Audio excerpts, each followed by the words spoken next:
So one I will say, for this semester, Dr. Freehoff class, the mineralogy, I think that was a really standout class, and it is a standout class just because of how he is with the students, and also we have, of course, like cool field trips out in New York, climbing mountains and making learning fun.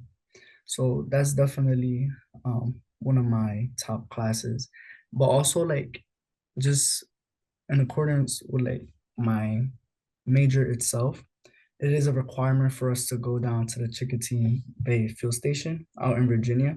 So that those classes are like amazing because we have to take at least three classes in order to meet the requirements. And here in Virginia, we will do a lot of field experiences. And I feel like that's what a lot of jobs will like when getting hired. They want to see experience.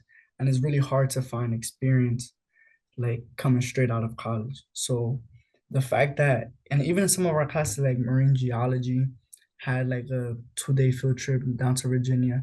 And a lot of my marine science classes have um, field trips down to Virginia and getting those field experiences, the laboratory experience, and all of that, and how to calculate and do data analysis and a lot of that. So I think almost all my marine science classes are like stood out the most just because we were able to get all of that field experience and laboratory experience.